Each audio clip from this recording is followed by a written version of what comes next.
This week is a little bit different of a video because it wasn't planned to be a video, but hey, whatever. I'm gonna make it into one because I filmed parts of it, or filmed a lot of it, so why not?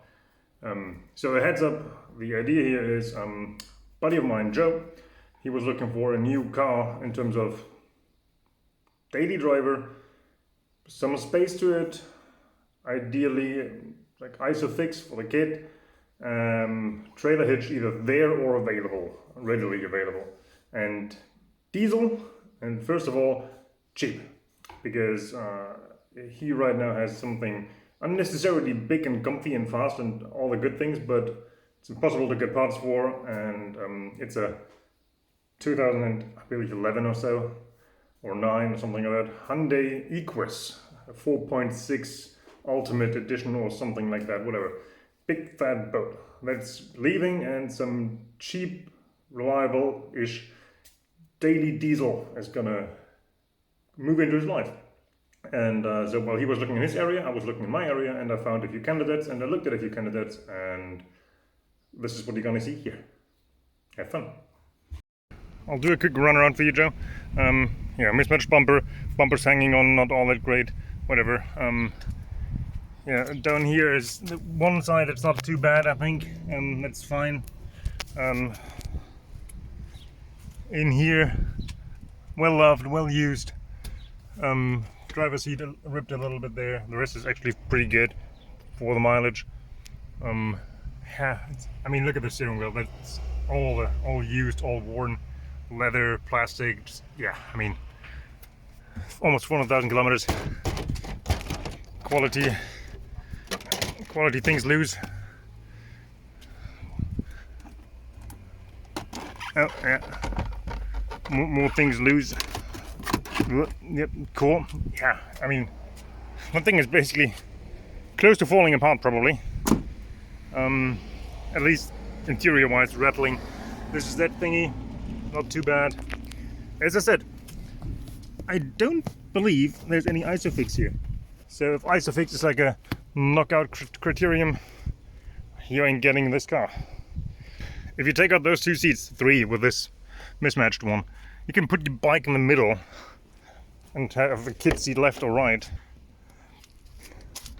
It's just window, yeah, that's tin coming off. Yeah, the rust on this side.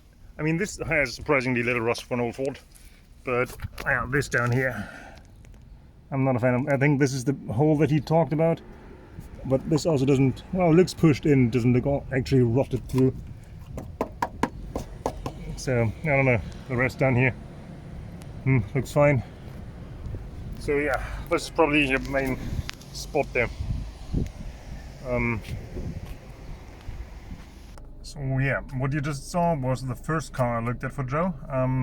It was a 2001 Ford Galaxy, 1.9 TDI, 116 horsepower or something, with a whopping 380,000 kilometers on it. That is, what is that in miles? 220, 30, something like that. It had TÜV for another 2 years, pretty fresh, pretty recent, if I remember correctly. But as you saw, it was all the worn, all around, and a lot of little things. It ran fine, it drove fine, except for the clutch. The clutch had like the flywheel chatter. The noisiest flywheel chatter I have ever heard. Like, to the point where I was like, is that thing gonna like blow apart on me on the test drive? It didn't, obviously, and the seller said it has been doing that for 2 years, and it has been fine since, and has never had any issues, no hiccups, nothing. I'm inclined to believe him, but that doesn't mean it's not gonna do anything or explode soon, you know. So yeah, it was listed for 1,800, and he then told me a story about somebody wanting to come that afternoon, who he offered it to for 1,500, but he didn't like the guy. The guy was flaky. They had been writing for a couple of days. He showed me even text messages, so actually seemingly a true story. But yeah, he didn't like it. He told me if I can come by and have a look at it and want it, it's mine. I came by, I had a look at it, took the footage for Joe that you saw, took a lot more photos, talked to Joe about it, did the test drive, and in the end we said no, because even though we could have gotten it for $1,400, but hey, whatever. We said no because the seller. Salesman. He's a caravan salesman, and he just played salesman of the year the entire time I was there. He wasted like an hour and a half of my time by having no time, being in a hurry, but letting me wait like for 15 minutes at a time between running in and out. It was like his lunch break. He just kept rattling down like a salesman pitch, like, oh, this is perfect, that is perfect, this is perfect. Come here, look at this, pull this one, press here, look, come on, see it for yourself. It's, dude, I have eyes, and you had told me already like 10 times. But there's issues with this car, and you can't make them go away. So let's talk about them. But he didn't want to. He just pointed out all the good things, and everything else is fine. The car had a big maintenance history. It had a turbocharger replacement only like, I think, a year ago, so that's a positive thing. But I don't know, in the end of the day, it didn't feel right. The guy was too annoying, he was too pushy, and we decided to go with gut feel and say no. Especially since he told me, in the end, I was literally sitting right here in this car, talking to Joe on the phone, and he came over, opened the passenger door, and sat down right next to me while I was on the phone with Joe. And he started rattling down his sales pitch again. And then he told me, oh, by the way, the other guy told me he would be on his way here in 45 minutes if I tell him he can come and pick it up. So you had 10 minutes to decide. At that point, we just decided no thanks. So I told him we're not interested, and at that moment he just like switched over from salesman to, why are you still here? He didn't even like, he said bye, turning around, walking away. So yeah, I just didn't like it. I just didn't like the setup, the scenario, the guy. The car was, even for the high mileage, so many small things worn on it and rattling and falling apart. Anyway, could have been a good car, but didn't happen, so we moved on, and the next thing we looked at is, well, have a look. Okay, next shitbox we're looking at for you, Joe. Yeah, I'm in the Bora, as you can see. 295,000 kilometers. Interior looks actually surprisingly okay. This is coming apart. I think this is pretty normal. I've seen that many times. Interior, I mean, it's a Golf 4 basically, or that era VW. So it's peeling, all peeling. This soft paint coat crap. Yeah, but otherwise, this looks like pretty damn nice. He just told me, I already spoke to him for a few minutes.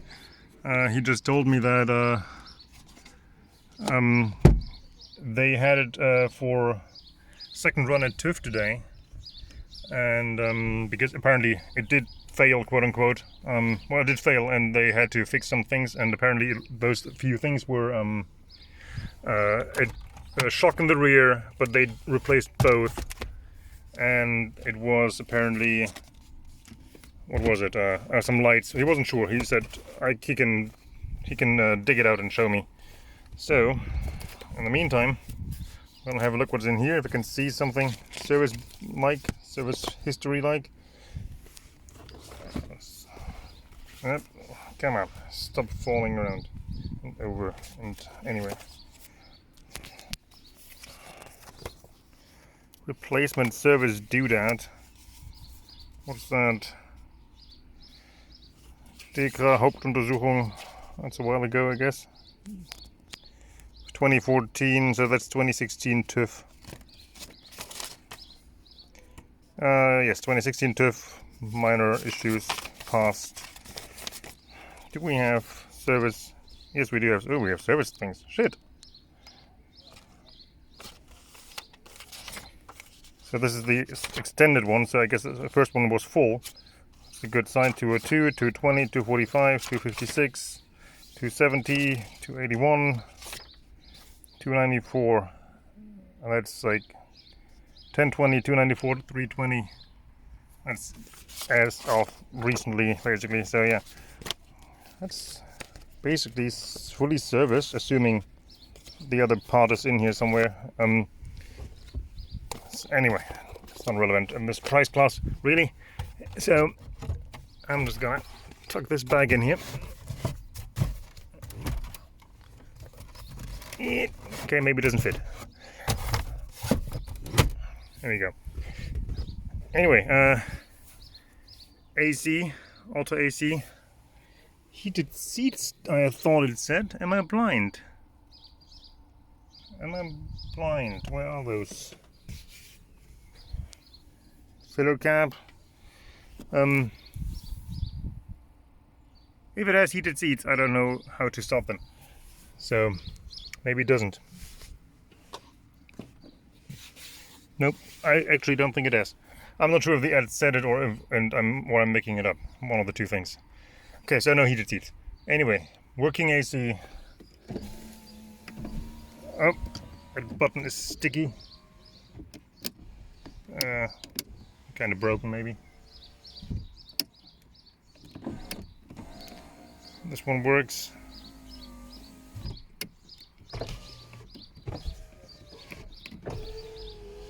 Rear windows work. They all sound a little bit tired, but it might just be battery. Speaking of which, let's turn this off for now. Leather wrapped parking brake. Gee.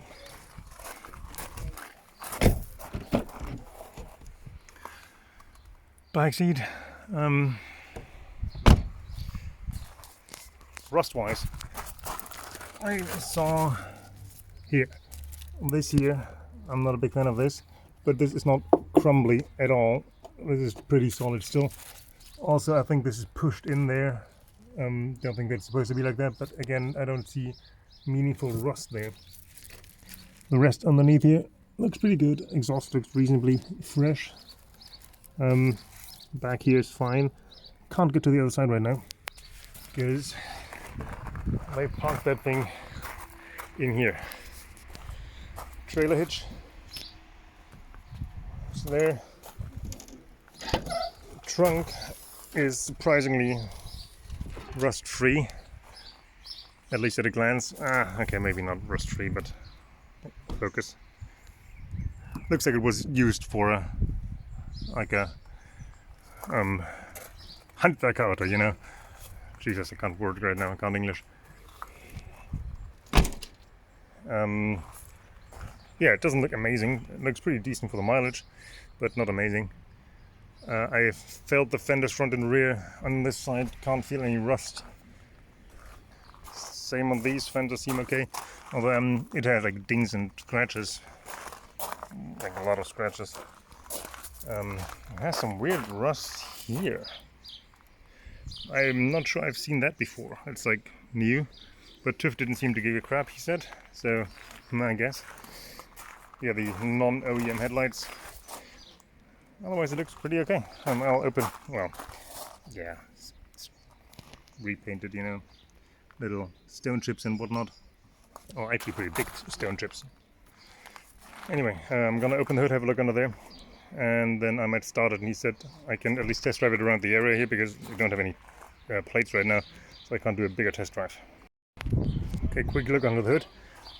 Looks at a glance pretty dry, but then again it's all under the plastic cover. Down there is some line that looks like a bolt job. The other end of it is this. Not sure if that's AC or don't know. It looks like it's hot botch job fixed, but hey, it seems to be working. So yeah. Coolant. It has. It just looks pretty surprisingly dry. Can I get this off? Oh no, not right now. I need to actually remove that. Everything underneath here looks pretty surprisingly dry. Yeah, not bad.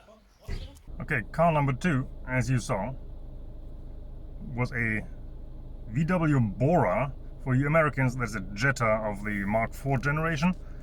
A 1.9 TDI, 116 horsepower with 295,000 kilometers on it. Again, nice high mileage thingy.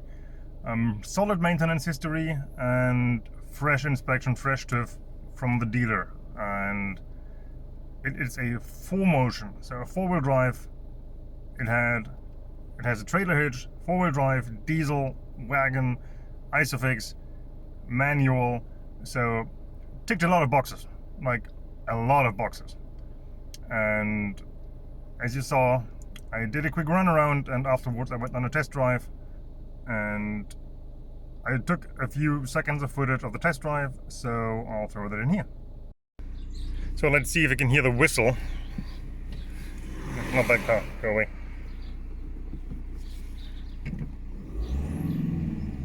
I can hear it clearly. Whee!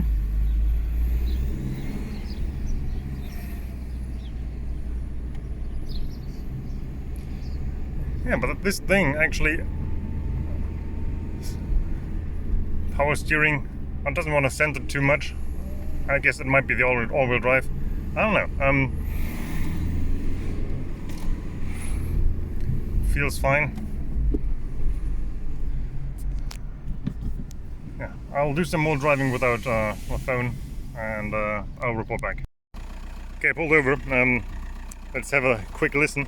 You can hear the nailing and yeah, it's the diesel.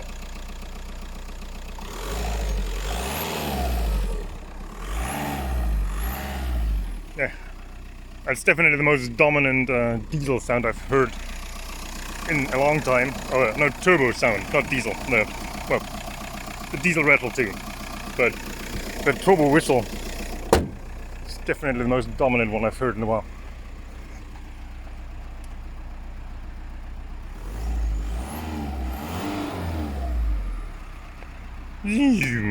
Sounds kind of cool. You can tell this is all-wheel drive. It feels like cornering and stuff feels completely different than the front-wheel drive things I've driven in forever, basically. And yeah, I don't know. Shady backyard dealer. Car that has a dirty trunk, otherwise looks pretty decent. Some rust spots and bobs and bits here and there. The only thing I don't know is whether this whistling from the turbo, whether this is supposed to be that loud or not. But yeah, it passed TÜV except for the shocks, and those were done. Oh, I just noticed something. I couldn't buy this car. Shit. Well, I would probably have to do something about it. Mirror. Oh, he's so cute. Wannabe mirror. Actual mirror. Tiny mirror. Yeah, I couldn't deal with that. Okay, quick check from the other side. Yeah, same spot here was obviously like wannabe treated, and either this is normal or it's again pushed in from somebody not being able to know where to check it up. A little bit down here, it looks all a bit meh, but nothing horrible really. Everything looks like it was treated at some point, or tried to. Yeah, other than that, got some scrapes down here. I think this little corner of the door, both front doors have that, but it's like practically nothing. Yeah, looks good though. But it's well used, well loved. So quick verdict of the Bora, not Golf, of the Bora wagon review, test drive / whatever you want to call it. Joe's gonna think about it. We asked for 1,500, it's listed for 1,800. They want 16 last price, and Joe's gonna ask his neighbor that works on his cars sometimes. How he has a Golf version of that, I believe, and he'll get his opinion, and then we'll see.